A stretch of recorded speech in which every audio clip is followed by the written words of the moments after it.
Thank you for your patience. Okay, so multilingual language learners have a similar occurrence of learning difficulties as that of the general population, as we can see. You may be hearing more of it, and the rhetoric is, oh, a lot of newcomers are coming to us with special needs. It's just that the population density is higher than years before. It doesn't mean that there's a higher percentage. Unfortunately, though, the research shows that students who are learning English as an additional language are often over-identified or under-identified as having learning disabilities. To mitigate this, the Ministry of Education has made a mandate that school boards need to develop a protocol for identifying language learners. The school boards need to create a systematic protocol where it says that English language learners are allowed to access both ESL support and special education support at the same time in tandem. So, as advocates for newcomers, I'm going to give you a practical guide as to how to best receive those two things in tandem for our families. When your students or when our students arrive to us and they have already been identified at their previous school, in their previous country, in their L1, this is the best process. It is important that they come to the Welcome Center at any school board. We all have reception centers to welcome our newcomers. The initial assessment at this point is essential. This is where parents can provide a copy of those diagnostics, those reports. Ideally, to expedite the process, they should be translated into English. We all know there is a very large cost incurred on translating all those pages. So if it is a problem financially, I would recommend the very first page and the last page of those documents, which often give the summary and the recommendations to the schools. If the school requires the family to go above and beyond, they need the diagnostic numbers, the actual medical report, then they often will pay for the cost of those pages translated.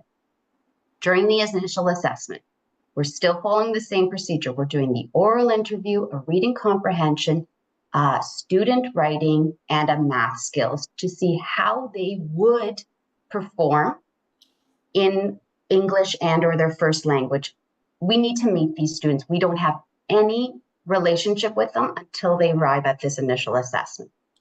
Then I compilate all these assessments and I share them with the school team. The classroom teacher gets a copy, the ESL teacher gets a copy, the special educational and the administration gets a copy of this report. If I know that the student already needs hearing services, I forward a copy to all audiologists so that they can start the process of meeting the family. Students who have hearing challenges need to have those things in place on the first day or they cannot access the curriculum. Speech therapists often take longer to have that referral and put in place for the first day, but they also need to know if they're eligible for continuous speech services. And if parents have informed us that they have diagnosed mental health issues, we have to get the social worker involved at the beginning. This isn't a perfect world, and often we know when students are leaving their country in distress, families who have been in refugee camps for a long time, they do not have access, nor will they have formal diagnosis or documentation available to us. So this is what we're going to do. During the initial assessment, I call it my aha moment. When I'm doing the assessment and I see a child is very challenged with oral speaking, and I'm not only in English, but in their first language. I'm seeing that they're really struggling with decoding. L1 indicates their first language. Their writing. Writing is absolutely crucial. I find that writing samples give us a really good insight into how students communicate. So I'm looking for their grammatical structure. Do they use punctuation? Are they organized? Do they have writing that is in and around the range of their age group? If not, that's when I put out this student needs attention. This report now gets sent to the classroom teacher, the SPST, and the ESL teacher to put in a transition plan. This plan will involve the school team further investigating this student's challenges. Now, if the student comes to us without documentation, but there's mobility issues, if there's social interaction issues, if there's self-care challenges, or we know that orientation is going to be an issue, I need to set up properly that the student receives the care they need before they enter the school. Students with mobility issues are eligible for specialized transportation to and from their home, but that needs to be arranged before the student starts. When I'm saying social interactions, this is students that may not have documentation, but it is clear, or they have tendencies that would put them on the spectrum. And when I speak about orientation, it's these students who I know that when the recess bell goes and they're outside, I fear that they will wander off, or I fear that they may not listen to the bell to line up. And I need to let the school know of my concerns so that everybody is aware. We're looking to do preventative support. I will share all my concerns at this point. Because there's no formal documentation, we invite parents to a transition meeting. Parents need to know that we will support them as best we can with the lack of documentation. Then the parents need to be quite upfront about, do they agree with my observations? Because I'm just getting a snapshot. It's the parent who knows their child the best. In some cases where students arrive to us without documentation and it is evident that they need support, we need to put in place occupational therapists and or EA assistants before they enter the school to ensure safety. The role of the family is absolutely paramount when we are dealing with students who have any special need challenges. So, as you are well aware, some parents and some cultures feel that if they reveal that their child is not achieving at age-appropriate levels in their L1, that they will not be accepted into our school systems. And we need to dispel that myth right away. So this is why I recommend the use of interpreters at the Welcome Center, where assessors are able to speak several languages. This is just a bonus, but it's not a guarantee. We need to make sure that families are able to ask important questions in the decision-making of their children. So qualified interpreters are always available for sensitive matters. We need to provide caregivers, be it parent and or guardian, aunts, uncles, whoever is helping facilitate this transition, with written audio or oral translations of the information. They cannot be left in the dark about what their child is, the realistic picture of what their child's first few weeks at school are going to be like. We also like to connect our families with settlement workers who then can continue facilitating the family with community resources. They're also an excellent bridge between administrators, ESL teachers, and school community. And we're very fortunate here in London to have excellent supports from our settlement workers. Now, once that student enters the school system, we have a tiered approach to the support. So I want to give you a realistic picture of what that looks like when they enter into the classroom. If a student does not have documentation, but I am putting out the concern that they may, we put them into this green zone where 80% of students fall. They need these tier 1 interventions that allow them to demonstrate how much they know. They are at this period of time for probably a year to give them time to acclimate, to learn some English and to demonstrate their learning. Tier 1 interventions now have gotten better than they ever have before. I'm happy to announce that at our school board now, we're offering things like core Lexia to junior and intermediate students who are demonstrating at risk for decoding. We have many opportunities for students to enter reading recovery programs, that's small group intervention with a reading specialist teacher. We also have a lot more accommodations in the classroom. Students who do not progress at a normal rate for ELL learners are moved on to this tier 2. Only 15% of students will actually need this tier 2 intervention. Again, students are not progressing as we would hope. That's when they enter this tier 3. And this is at the point where we determine special education eligibility. Again, these are for your students who, or your newcomer families who do not have documentation. Families who already come to us with documentation, it's evident that they're already supposed to be in the tier 3, they are eligible to enter that tier 3 5% zone automatically. We honor the documentation and the diagnosis from their first country.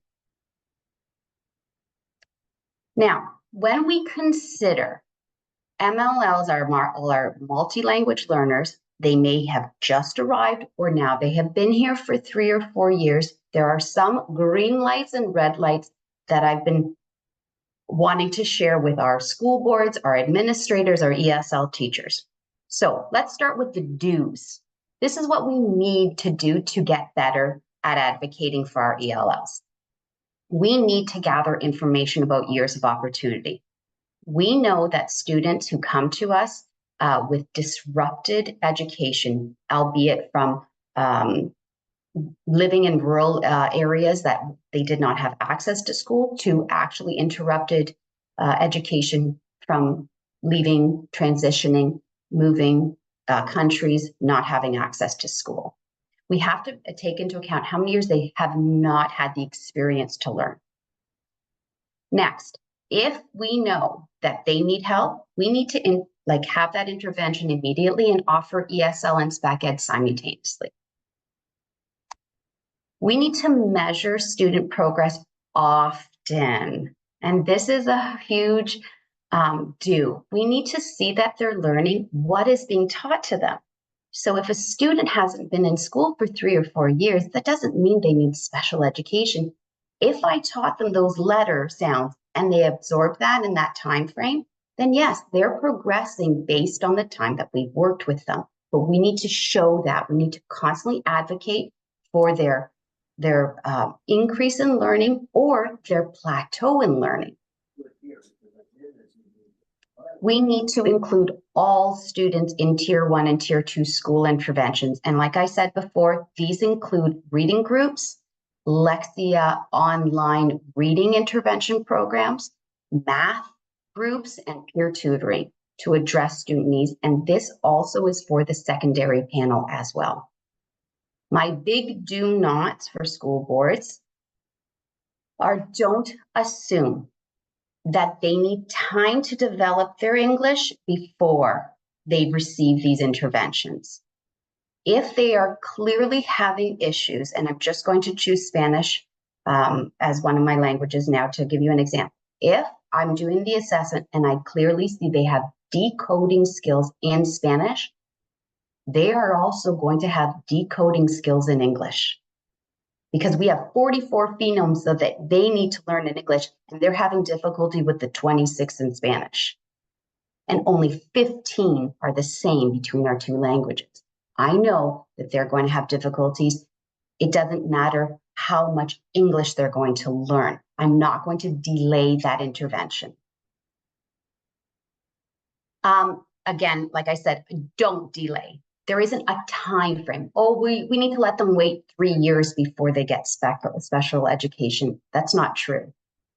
If we know the intervention needs to be there, particularly if they have that formal diagnosis, when it's apparent, that the support needs to be put in place. Now, this is an issue with our smaller school boards. The special education and MLL learners, our multi-language learners, that research has been at the forefront of school boards such as Toronto District Catholic School Board in conjunction with Boise. Those larger school boards have had a lot of experience with MLL learners, newcomers, and special needs. So they have many things in place. Our smaller school boards who have never had this influx of newcomers, and then on top of it, newcomers with special needs, are not as proficient with placing students in the correct classes. So what has happened in the past is that ML students are placed in special education classes, even if they don't need it, because it kind of fits their profile for language acquisition. However, particularly in the secondary panel, this really disrupts their pathway. So I'm very concerned about MLs being placed in special education classes where schools do not offer proper small group settings in the elementary or proper ESL courses in the secondary panels. Again, the research is clear and it cannot be dismissed. We have three main research papers here if you would like to look at. I would also encourage you to access the research that's been developed from Coloring Colorado. They have many podcasts and articles specifically related to special educational. And when I share this presentation, all of these are direct links to those articles for families and for future educators or for future volunteers that are advocating for their newcomer families. Most important, we have to realize that schools are doing their best. We are limited by resources, by space, by time. We would love, in a perfect world, for the student to come to us. We know that they need all these things and they can enter the school tomorrow. But when we're dealing with students with special educational needs and they have that diagnosis, it does take time. Different provinces have different models of support. Different school boards have different access to support. Some schools have self-contained classrooms that if you go to the welcome centers, we can expedite that registration to those self-contained classrooms. And I'm just going to speak about my sister school board here in London at Thames Valley District School Board. They have self-contained classrooms where students of the similar needs are placed in different schools that have a specialized classroom where if they have special needs and cognitive issues that are far below grade level. At the London District Catholic School Board, we have a more integrated approach where students are placed at age-appropriate classrooms, and then we have EA support during the day and or small group classrooms for ESL instruction for those students. Every school at this point is navigating it at a different pace because of the precedent that we haven't had many students who are coming to us with these complex needs. So as the population grows, I feel like we will get better at this, but this is a constant issue and it's a constant reason for us to continue advocating for our families. I just want to be mindful of the time. I would love for my other presenters to have their equal opportunity to share information. If there's anything in the chat, I will have a look over it. And I'm happy to answer any questions. And afterwards, if anybody would like to email me personally, I am always happy to talk about this. I'm just trying to condense it for our Saturday morning session. Thank you very much, everyone. Okay, so nice to meet all of you. I hope I'll be able to provide some insights as to what it means to be a literacy level language learner and what are some practical strategies, well, what are some challenges, and also what are some practical strategies that um, we can all use, even though many of you may not be educators. It'll give you an understanding of what educators face, and also it'll give you an opportunity to learn how to work with literacy language learners if you are hosting them, and maybe helping them along their journey of learning. Okay, so today hopefully we'll be able to cover all of these areas here. What is a literacy level in ESL? What are some of the challenges facing the teachers and the learners? What are some strategies and approaches? And what are some ways to ensure student success? And then we'll do some questions after. So what does literacy level in ESL actually mean? Well, it means that a literacy level learner will have limited or no ability to read and write in English. This is a very personal thing for me as well, because my father had very limited English when he came to Canada, or very little education when he came to Canada. He only had a grade 7 and grade 8 education, and he was what we call a functional illiterate. So I guess through memorization of words and phrases that he saw on signs, he was able to function in society and speak. Of course, he spoke several languages, but he actually couldn't write or read, and we never really realized that while we were growing up. And he would always ask us to read things for him, and we always wondered why. We just thought he wanted to incorporate us into his experience, but learned later on that he actually couldn't read very well. And so that was kind of interesting to know about my dad. So what does a literacy level learner actually look like? Well, they most likely will have very little or no formal education. They obviously will lack some confidence, and they also will need to develop study skills because they probably had no experience to the education system over, a 12 or 13-year period. So study skills is something that they're not very used to. Now we'll just look at our clients, particularly Costi. I work at North York in the Black Creek Village area.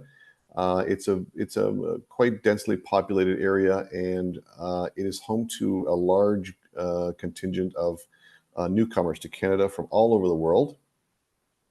And in our school at Jane and Finch, the top countries of origin for the literacy clients are from Eritrea, Somalia, Ethiopia, and Turkey. The main languages are Tigrinya, Somali, Amharic, and Turkish. The percentage of literacy students in our school, we have approximately 160 clients, and 15% of those 160 are literacy level learners. And their journey through our school system, to go to the regular LINC has different CLB levels, so different language levels, and the journey for them to move from literacy to a regular level would be approximately 12 to 16 months. And many times that just kind of, they just get very comfortable with their teacher, and safe and secure in that level, and they want to stay there a long time, and it just takes them a while to move on. Some of the main challenges, I'm sure you can all imagine what some of the challenges are, and we'll just kind of reinforce what you probably already know. The first one, obviously, is being able to decode written text, learning to read from there, learning to write. And as I mentioned just a few minutes ago, the developing studying skills, so how to actually study. That a lot of the people have no previous experience with studying, and overcoming tiredness and study strain.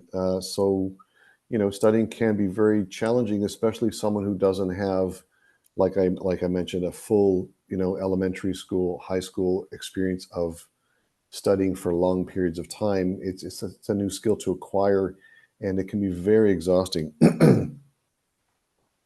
And the final one, of course, is overcoming self-doubt. Sitting there as an adult, you function pretty well in your own country, and then you come to a new country, and you actually have to learn a new language, learn how to read, learn how to write.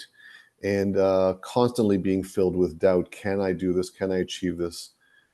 Should I just give up and just, live as I have lived for most of my life? So now we'll look at some strategies and approaches.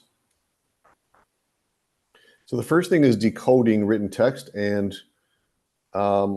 it's hard for us to imagine what it's like to see. We're just so used to English, but I mean, of course, you've seen other languages in other, countries, but we've never been in a situation where you had to kind of like really decode that, unless you've landed in another country off the airplane and you're looking for a sign and you're looking for a telephone, and you can't really decode what that sign says. So I'm sure we've had that experience, but on a regular day-to-day basis, it's pretty daunting. So the first thing we need to do, or the teachers need to do, or if anyone wants to help a new learner of English, is to maybe make a connection. Can we use what they already know to connect them to the new alphabet? And I'll give you a little example here. We're going to take this language over here. This is Hebrew, and it goes from right to left.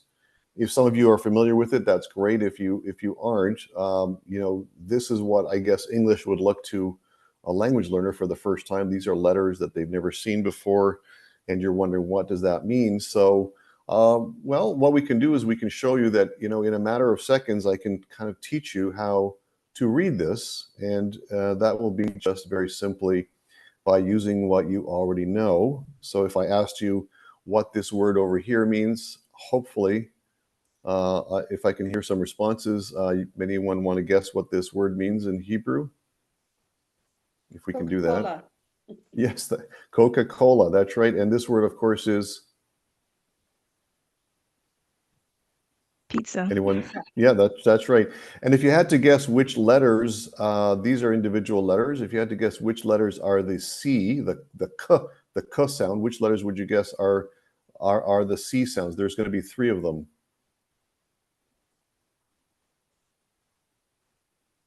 Anyone want to take a guess? Sure. Sure. It would be the first, it would be the third, and it would be the fourth letter there. That's right. So right away, it's very easy to see that you've just learned that this and this and this are all the same sound. They're K sound. And if you had to guess which is the P sound of this word here, it's the first letter. The first one, right. And if you had to guess which is the A, Coca-Cola, pizza, which letter would you assume is the A sound? It would be the fourth letter, and then the fourth letter again. Right. I have a bias, folks. I should share. I speak Hebrew. Okay. But no, I just want to help out. So there we go. Thank you. So no problem. So with just a few simple, using previous knowledge, words that everyone knows, that words that kind of travel across all cultures, of course, like pizza and Coca-Cola. There are some other words as well that all cultures kind of have borrowed and shared. Sushi, even though it comes from Japan, most countries would say the word sushi, or pizza is a very universal word. So we can use those to help the literacy level learners build confidence right away. So they might have heard the word baby. They might have heard bus. Bus is in very many cultures. Apple, maybe yes, maybe no, but a car, many cultures know this word. So right away you can start to make connections, and then they can see, oh, okay, so I have recognition.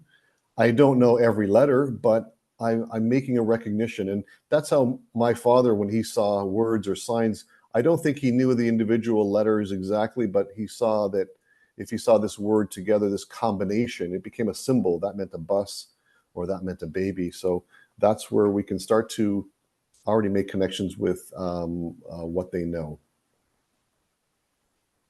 And then from then on, there's just teaching strategies that we're going to use, and very similar to what we use with young children. We're using very short words, common words.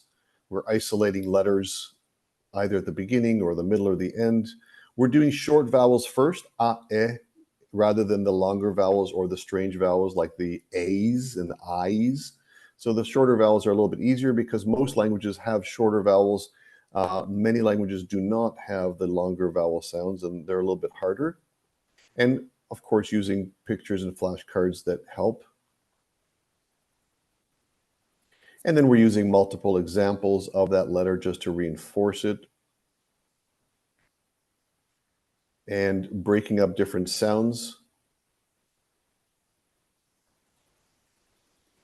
Recognition strategies. So now that we've taught the sound, the k sound, we're just going to help them remember it and learn it. And it sounds very easy, or looks very easy, but for someone who's never seen these letters before, it actually, I've been in the classroom with literacy learners, and it's hard for us to imagine that someone can't recognize a C from a D, and my wife is Japanese, and when she shows me the same Japanese letter over and over again, and then I still can recognize it, she gets upset with me. She goes, "How could you not see that that's that letter?" I'm going, "I'm sorry, it just looks very similar to that other letter.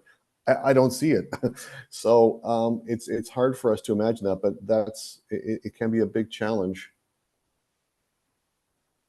And then, of course, the substitution, where we're leaving parts of the word the same, and then we're changing and introducing new letters to the students, and then giving them a chance to practice with that, making some, now they're doing critical skills and critical thinking here. So they're trying to remember which one belongs to which word or which picture. And then the fun thing is the kind of expansion, productive stage here, where we're giving them a chance to explore and have fun.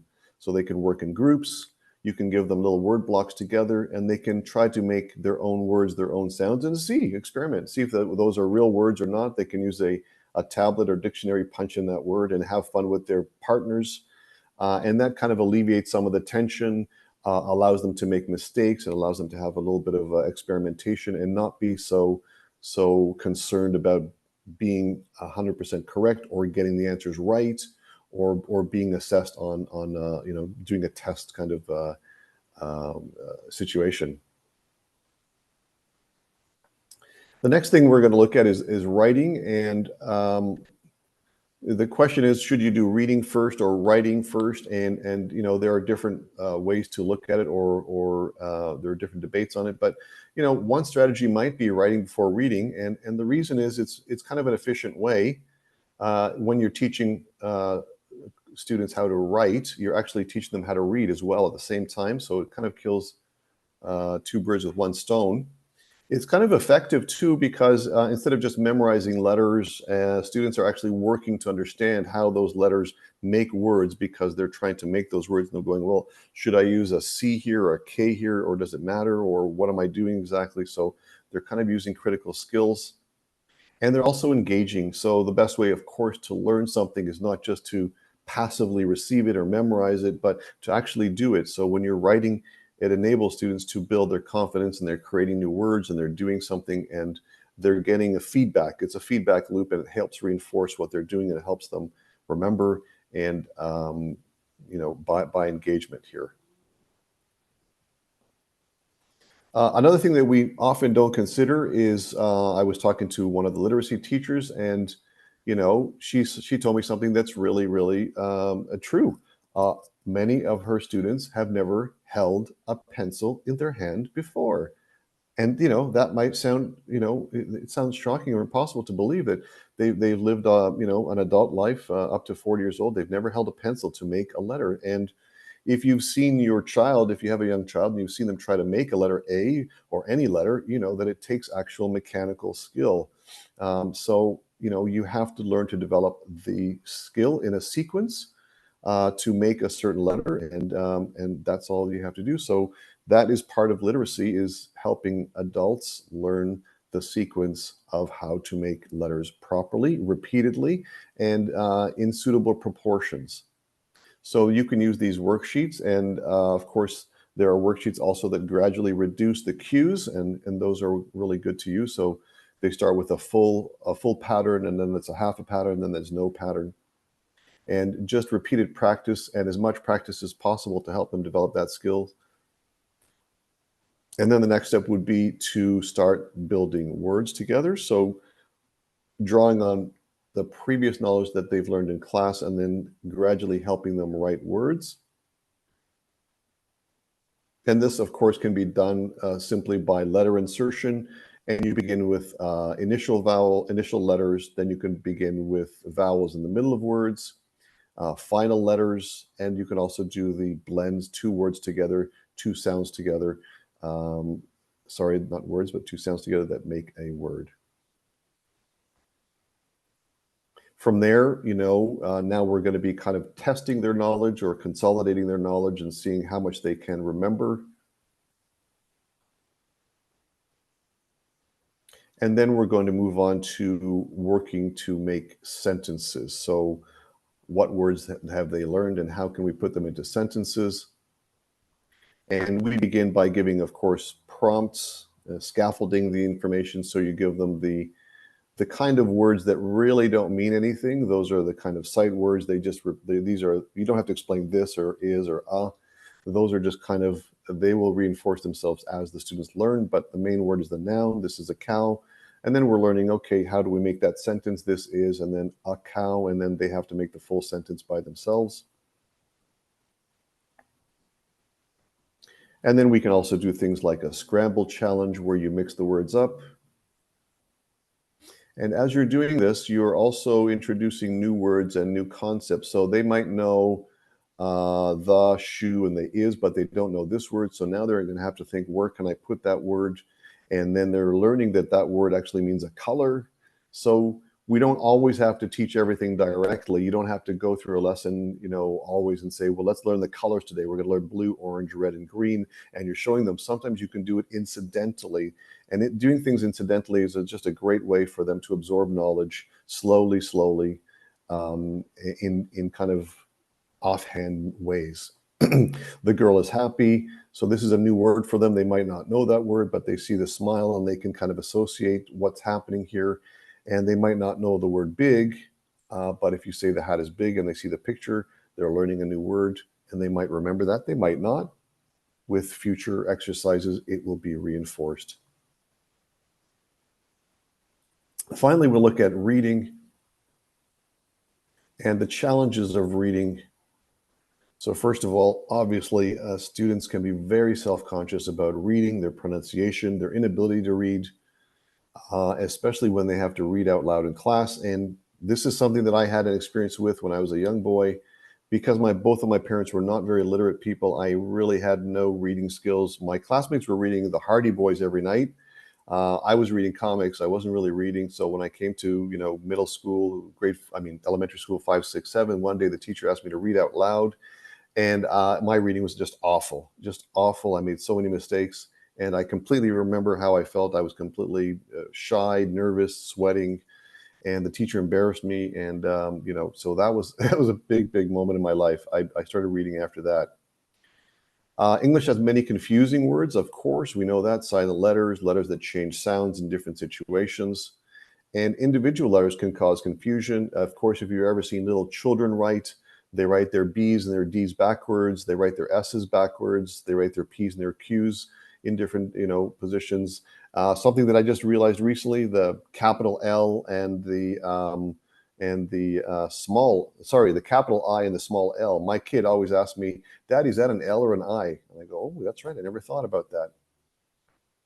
And then reading requires focusing and following on a page, in a line, in a linear fashion. And for someone who's actually never, trained their eyes to move along a page in a linear fashion for a long period of time, that can be pretty challenging. It can be pretty hard to focus for a period of time and follow a line. It sounds very simple, but it's actually not.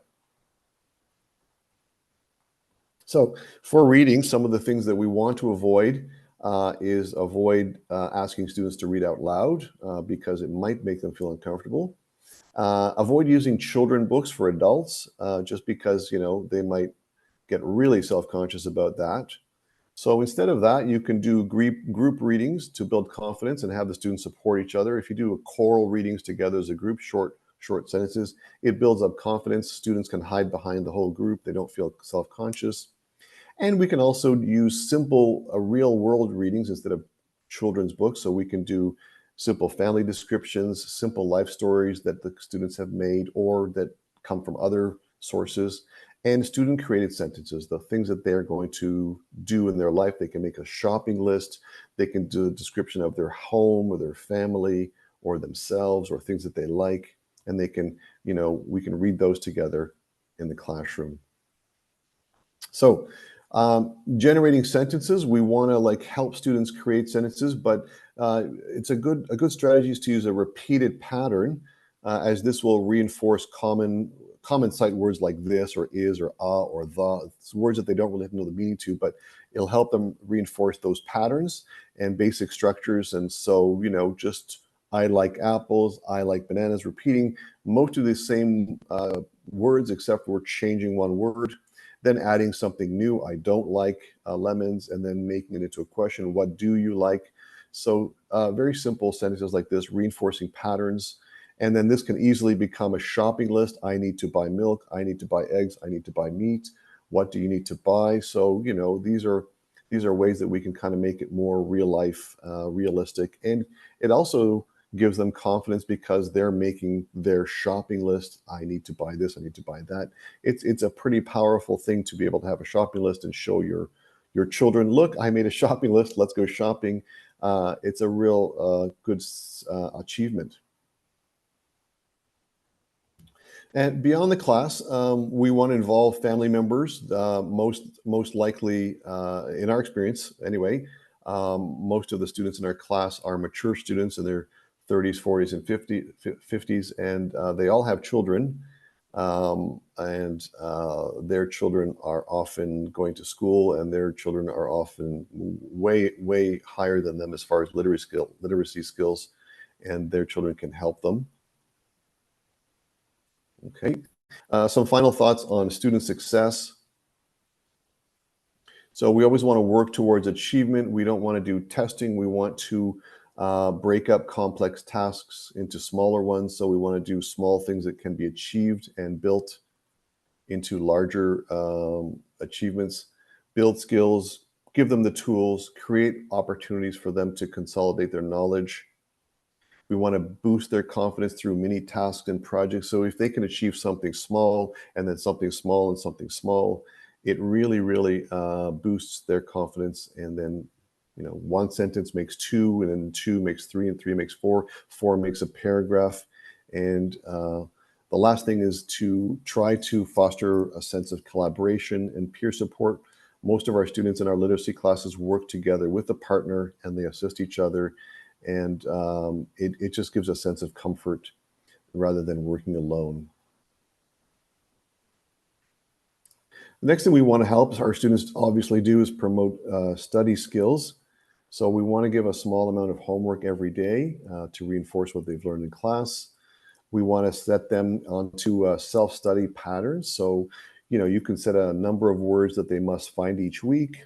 You can ask them to create a reading log. You know, which book did I read? How many pages was it? Who did I read it with? Joseph, sorry for the interruption, but just to give you a 5-minute warning. Good, we're just about done here.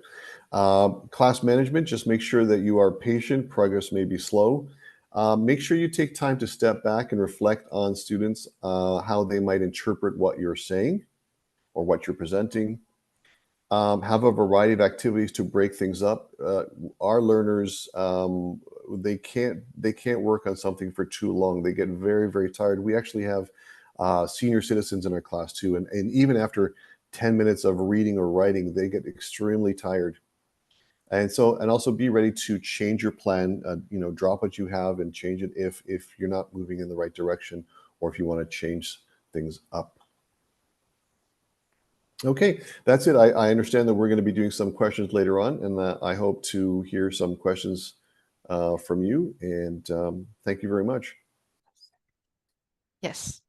So in our presentation today, David and I will provide an overview to introduce who is TVO and who is TVO IOC.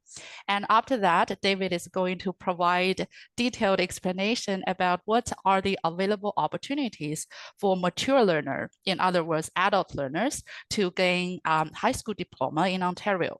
And then after that, we're going to dive deeper into details about the learning hours of those courses, the learning model and sports that TVO IOC can support the learners to gain their high school diploma. And then we understand, after our whole presentation, there will be a big Q&A session. We will stay until then to address any questions you have. First of all, I would like to provide an overview of who is TVO Media Education Group. TVO Media Education Group, with the official name of the Ontario Education Communications Authority, we have been Ontario's public education media publisher for more than 50 years. We are a government agency partially funded by the Ministry of Education. Our branding has been evolved over the past 50 years. Originally, we were an educational TV station. You can still find us on Channel 2 if you have a cable at home. And now we have evolving ourselves into a multi-platform digital media and learning organizations with 4 sub-brands. So those 4 sub-brands include TVO Today, TVO Learn, TVO Kids, and TVO IOC.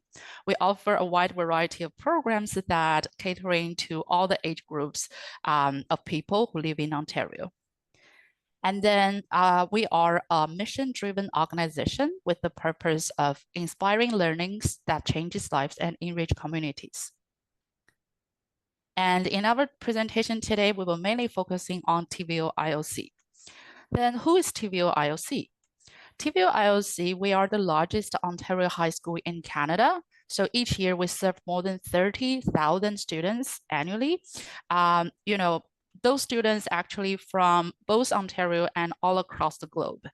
So in our previous meeting sessions with Gail, she mentioned to us a lot of the clients of the organization, actually, they would like to access to some learning materials before they even come to Canada.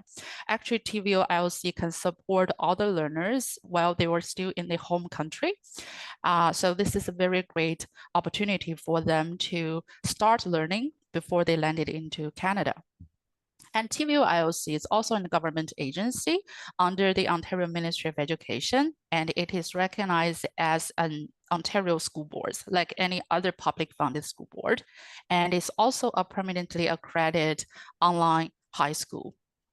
Something new to IOC is that IOC now is the provider of the Canadian Adult Education Credential Test program in Ontario. In the past, it was GED test. Later, David is going to explain further about the new changes. Okay. Next, I'm going to hand it over to David to explain the opportunities for mature learners to earn high school diploma. Over to you, David. Thank you so much, Francis. And honestly, it's a pleasure to speak with all of you today. As I'm listening to both of the presenters, both in ESL and ESL acquisition, I just feel that this dovetails perfectly into this experience that newcomers to Canada would be able to experience.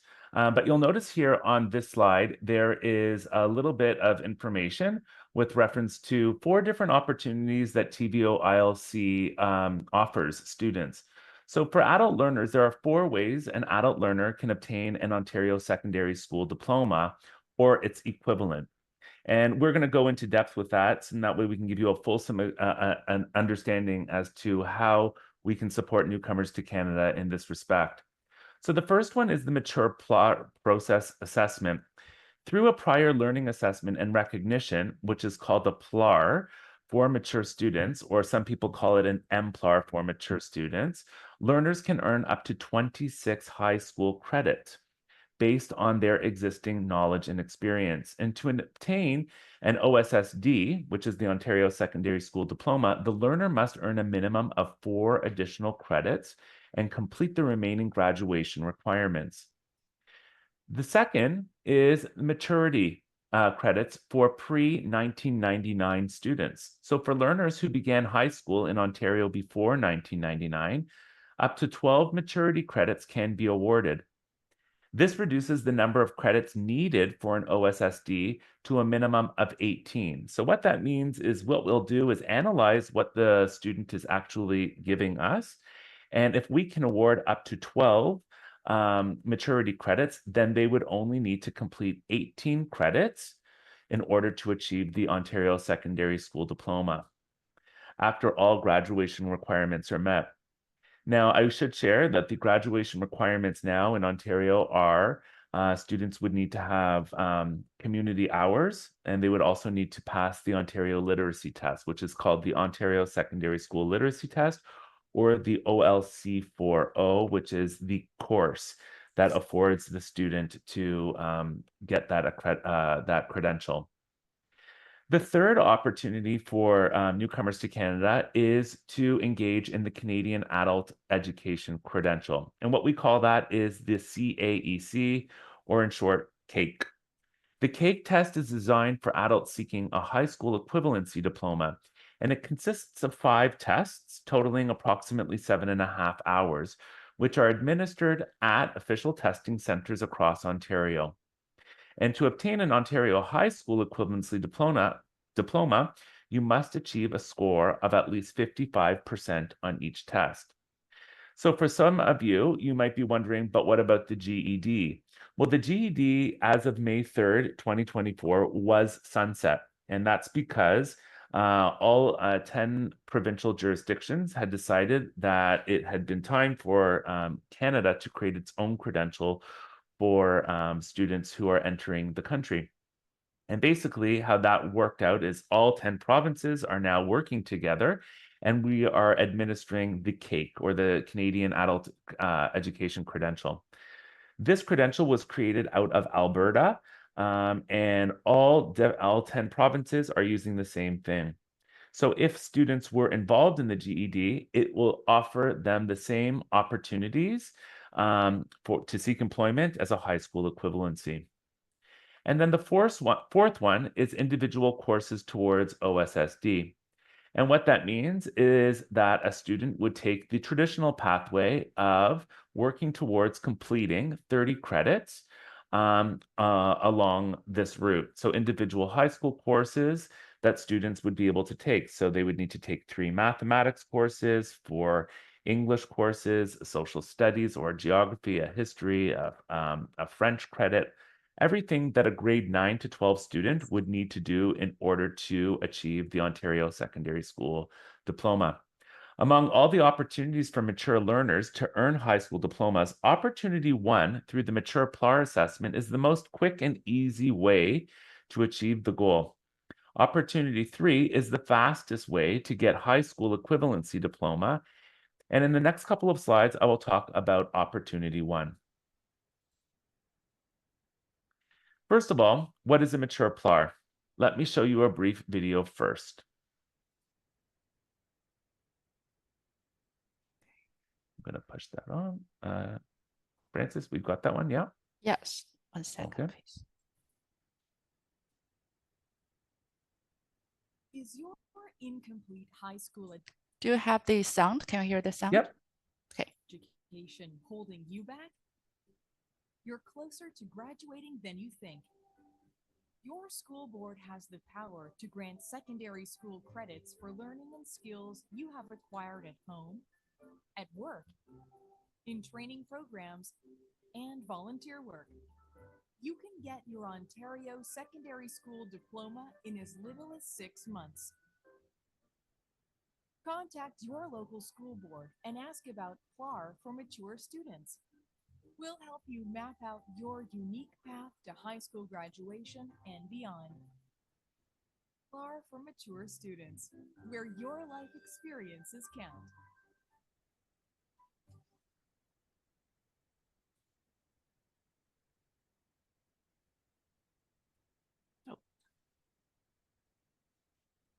Sorry, it's frozen.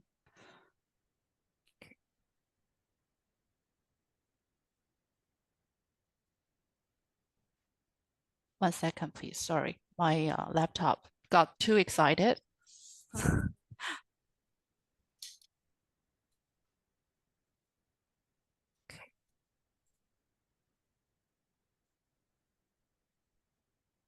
Here we go.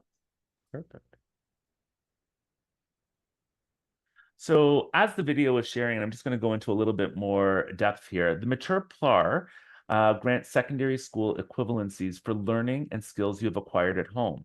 So this is experiential learning, and there is a table that we follow with our guidance departments, and that way we can grant those equivalencies. For example, a really good example that I'd like to share is that if somebody has been working possibly over at Tim Hortons and they have worked up into 110 hours, that could be awarded as an experiential credit that we could award towards the OSSD. Basically, what can be granted up to is 26 credits through tests, so grade 9 and 10, and or an application and documentation.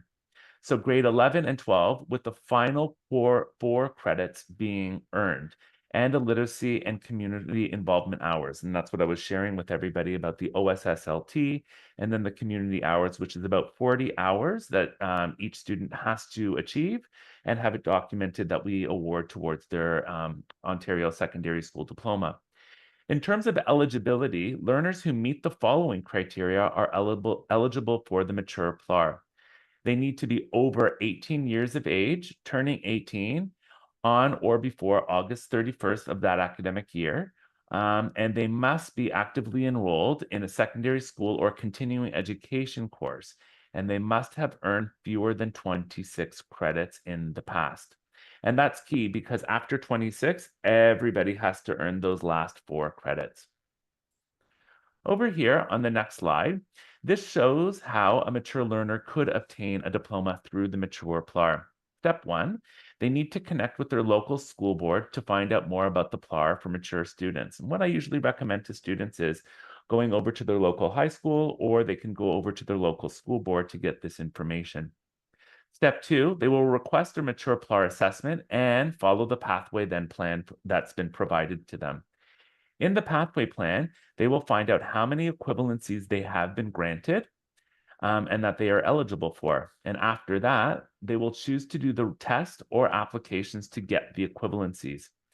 After that, they will take courses and complete the 4 recommended courses to obtain the Ontario Secondary School Diploma. So in the next slide, just now I introduced various pathways for adult learners to obtain the Ontario Secondary School Diploma or High School Equivalency Diploma. Next, I'm going to share how ILC, the Independent Learning Center that's run through TVO Ontario, TVO Media Education Group, can support adult learners to obtain a diploma or equivalency diploma. TVO offers over 140 online courses in both English and French, and are designed to meet various educational goals. Additionally, we provide the CAKE test, but let me just parse this out for you. Should a student want to take their OSSD and move towards the Ontario Secondary School Diploma, all they would need to do is register at TVO ILC. And if they are mature students, they would be open to over 140 courses in order to obtain their Ontario Secondary School Diploma, if they want to go that traditional route. Should a student want to go through the mature PLAR process, then we are offering the CAKE, the Canadian Accredited Education Credential test. And what that will allow them to do is, in combination, work towards up to 26 credits if they are successful in the CAKE test. And if they are, then all they would need to do is 4 more credits to obtain the OSSD. I need to share one thing. There are a couple of routes here that, and just for clarity purposes, it's really easy if a student wants to do the CAKE for employment purposes. A lot of the time we have employment agencies reaching out to us and asking us about the CAKE credential or the previous credential called GED.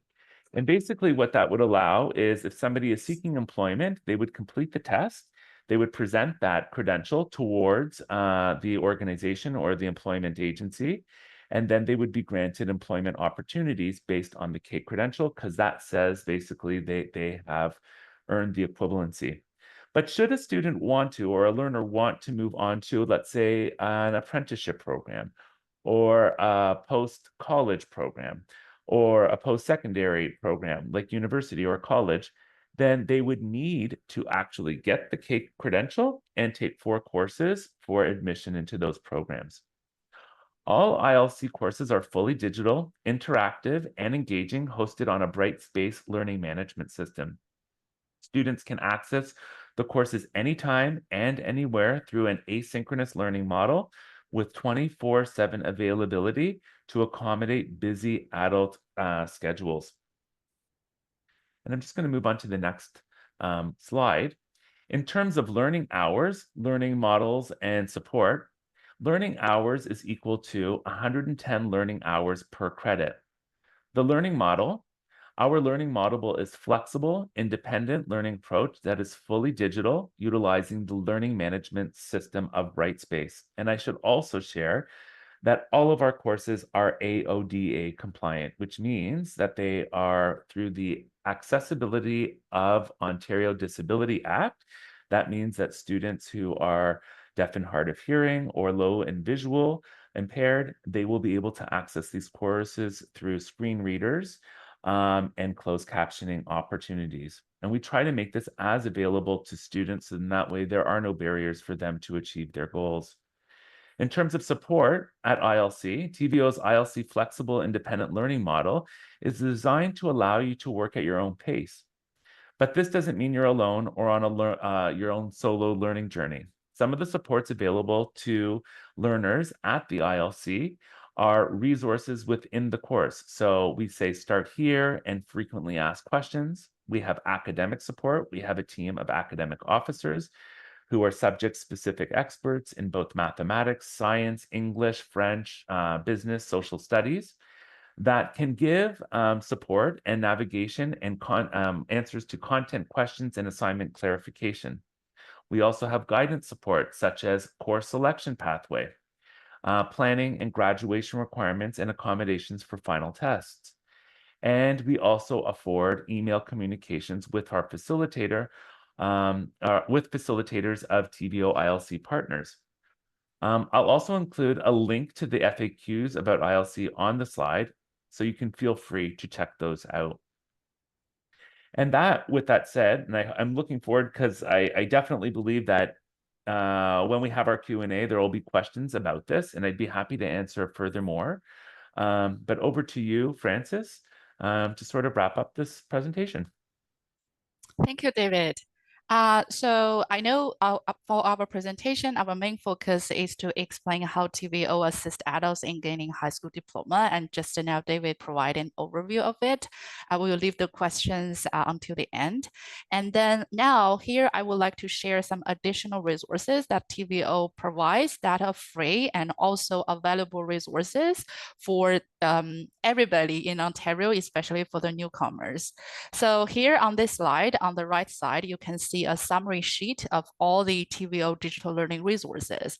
So for example, we have TVO Kids, that is educational videos, resources, and games for children from the age of kindergarten until grade 5. So those are very high quality educational content, easy to use. And the second resources is TVO Learn Empower, which is a free online digital math and STEM gamings that are developed by the Ontario certified teachers, also curriculum based. So it's very popular among the young kids when they want to enhance their math skill. And the third one I want to emphasize is TVO Learn.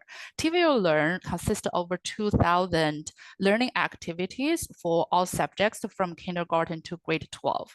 In the past, while my team was engaging with the newcomers and the agencies who support newcomers, they find these resources extremely helpful in the sense that TVO Learn resources, activities were developed by the Ontario certified teachers and also curriculum based.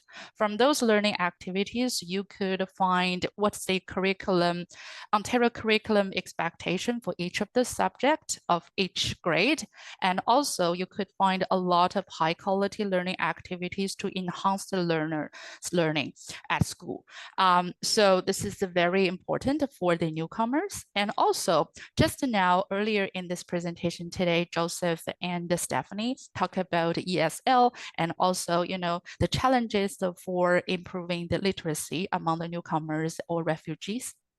So here on this platform, you could easily find language courses from grade 1 to grade 12, where we cover oral communication, reading, writing, media literacy. Those resources are all free. So it's very great resources for newcomer or refugee parents to help themselves or help their children. And then last but not least, we have this TVO Learn Mathify, which is free online math tutoring program for students from grade 4 up to grade 12. It's available Monday through Sunday, and all the tutors are Ontario certified teachers. This is free resource. It's very popular among newcomer families as well. So please feel free to check it out. And one last comment. So my team could support a lot of info sessions and presentations to explain how to use those digital learning resources. So say if you have a group of newcomers or refugees, or you have a group of staff supporting those refugees, feel free to reach out to me and I can arrange a free info session to you, go through all those resources and explain how to best use those resources. Okay. So that being said, it is the end of our presentation. We are, hand it over to David. Thank you very much.